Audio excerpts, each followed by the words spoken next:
Lecture 5, The Natural Attributes of the Eternal and Infinite Substance. In our previous discussions, we laid down the foundational stones of logic using the most basic concepts: being, nothingness, the finite, the infinite, time, and space. Through these, we demonstrated the necessary existence of the eternal and infinite substance. This deductive process is not complex, its power stems precisely from the purity of its concepts. Once the bedrock of underlying logic is firmly established, the conclusion flows as naturally as water following a riverbed. Today, we will delve further into the natural attributes possessed by the substance. It must be emphasized that these attributes are not external labels imposed upon it, but rather intrinsic characteristics derived by logical necessity from its eternal and infinite essence. The following is a systematic summary and deepening of these natural attributes. 1. The temporal dimension, without beginning or end, imperishable and immortal. Here, eternity does not merely mean that its temporal attribute can extend infinitely. It also dictates that it cannot not exist. If there were any possibility for this substance to cease to exist or be interrupted,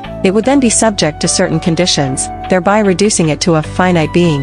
Therefore, eternity is the necessary state of its existence, not a contingency. 2. The spatial dimension, infinite occupancy. This substance manifests as infinite occupancy. It is omnipresent, existing everywhere, and no space exists independently outside of it. It does not fill space the way a physical object does. It is infinite existence itself. Its infinite existence is the very substantial foundation of that infinite occupancy, space. 3. Foundationality. Finite beings are not independent creations existing outside of the infinite, rather, they originate from the infinite and ultimately return to it. In essence, a finite being is a local manifestation or a mode within the infinite substance. The two are not split into separate worlds, but rather exist in a relationship of ontological dependence, where the finite relies on the infinite. Their occupancy overlaps finitely. It is as if the infinite is the background color, and the finite is the painting upon it, or, the infinite is the ocean, and the finite is the wave upon the sea. 4. Uniqueness.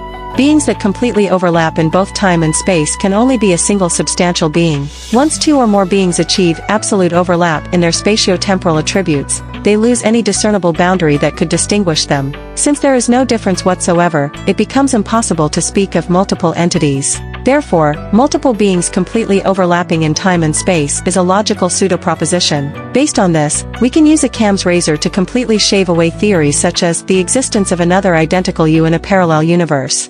To forcefully imagine a version of yourself in a parallel universe who is completely identical to you in space, time, and all attributes is logically self-contradictory. The moment they are completely identical, they lose the boundary that differentiates them, stripping away the guise of multiplicity. Their essence is always, and can only be, a single you. Even if that you were born at the exact same moment, in the same environment, and acted in perfect unison, as long as the spaces you occupy do not completely overlap, you remain two distinct, individual existences. 5. Indivisibility. Infinite occupancy implies that no gaps or boundaries exist within it. Since there are no boundaries, it can neither be cut nor divided. Part is a concept belonging strictly to the finite category, applicable only to bounded objects. Therefore, this substance is an absolutely simple, indivisible whole. 6. Synchronicity. All existences share only a single now. The now of the infinite substance is identical to the now of all finite beings. All events occur within the very same duration, time. 7. Absolute freedom. The infinite being allows finite beings to manifest out of its own freedom. This is neither a choice made by finite beings, nor is it a compulsion forced upon the infinite being, for no other existence has the power to compel it. 8. Infinite capability. Creation, bringing finite existence from potentiality into manifestation. Governance, sustaining the continuous manifestation of finite existence. This capability is a natural extension of its infinite occupancy. Its action upon any location in the universe is direct and immediate, requiring no traversing of distance or any intermediate medium. 9. Infinite wisdom.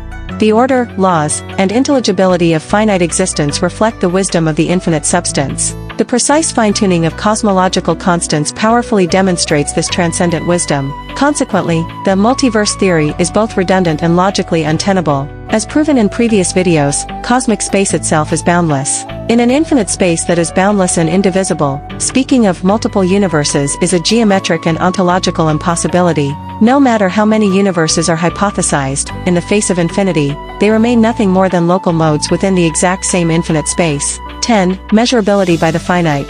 Temporally, we can ask how long, such as what happened before creation. This question itself conforms to reason and is not meaningless. That humanity cannot answer it is due to the limitations of our cognitive dimensions, not the absurdity of the question itself. Spatially, we can measure how large and where. The distances we observe between stars are real measurements conducted within the infinite substance. These measurements carry genuine physical meaning for finite beings, but for the infinite substance, they do not add to its essence, nor can they exhaust its totality. Conclusion.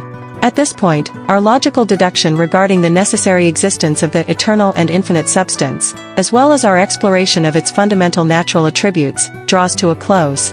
Through rigorous arguments of time and space, we have established its eternity, infinity, uniqueness, and indivisibility. But here, I want to emphasize one point in particular. As for what name this unique, infinite substance actually holds, that depends entirely on each individual's cultural background and cognitive realization.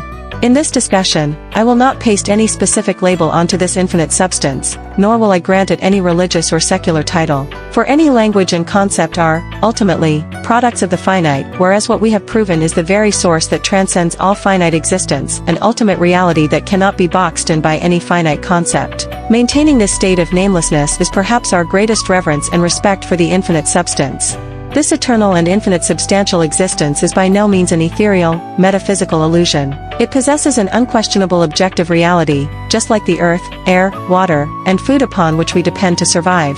One could even say it is the absolute reality lying beneath all matter. The reason we so often look right through it is that human senses are inherently deceptive. We are accustomed to capturing finite, bounded objects, while ignoring the foundation that bears everything. We cannot see the air, yet every breath proves its existence. We cannot touch time, yet the birth and death of all things attest to its flow. Similarly, this seemingly vacuous infinite substance is precisely the most robust reality of the universe. Looking macroscopically, it encompasses all finite beings, all galaxies, all things, are but ripples and waves rising within it. Looking microscopically, it is the ultimate bond that keeps all things from falling apart. Even the seemingly empty gaps between atoms and electrons are silently supported by its infinite occupancy. Without this infinite substance, everything we see would instantly collapse and vanish. I wholeheartedly hope that this logical deduction of the eternal and infinite substance we have completed today will, in the near future, be directly established as an indestructible axiom. The existence of God will no longer be an object of dispute that requires blind faith through emotion or defense through dogma, nor will it be an endless battlefield between science and theology. It will shed all veils of mysticism and become a clear, self-evident, and irrefutable logical starting point, just like the axiom that the shortest distance between 2 points is a straight line. Thank you everyone, see you next time.